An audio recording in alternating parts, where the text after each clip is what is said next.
एक बार की बात है, एक हरे भरे जंगल में क्लियो नाम का एक चतुर कौवा रहता था। क्लियो अपने छोटे बच्चे चिरप की एक प्यारी माँ थी।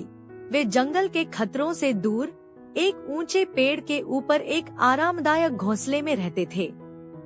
एक धूप वाली सुबह जब चिरप घोंसले के पास खेल रहा था, जिंक्स नाम का एक चालाक सियार जंगल में घुस आया। उसकी नजर स्वादिष्ट भोजन पर टिकी थी। चहचहाहट को देखते हुए जिंक्स ने अपने होठों को चाटा। वह उस बेक पर चिरप पर झपटने और उसे निगलने के लिए तैयार था। लेकिन सतर्क माँ क्लियो ने खतरे को छिपा हुआ देखा।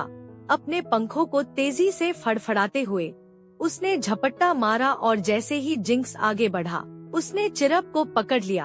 अपने कीमती चूजे को पंजे में सुरक्षित रूप से लेकर क्लियो भूखे सियार की पहुंच से दूर पेड़ों से ऊपर उड़ गई।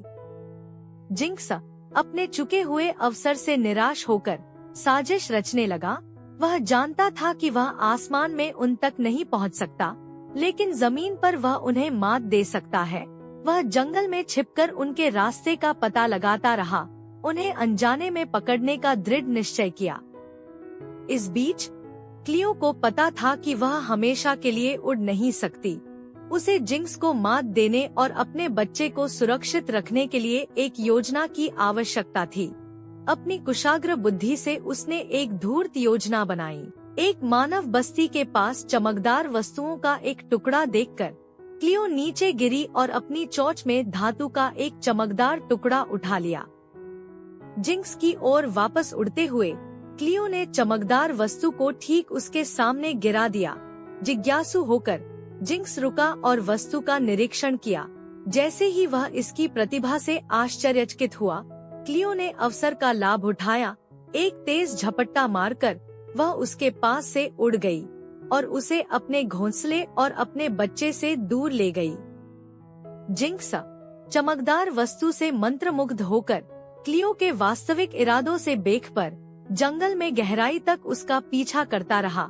एक बार जब उसे यकीन हो गया कि वे काफी दूर हैं, क्लियो वापस अपने घोंसले की ओर चली गई, जहां चिरप उत्सुकता से इंतजार कर रहा था। सुरक्षित और स्वस्थ माँ और चूजे ने चालाक सियार पर अपनी जीत की खुशी मनाई।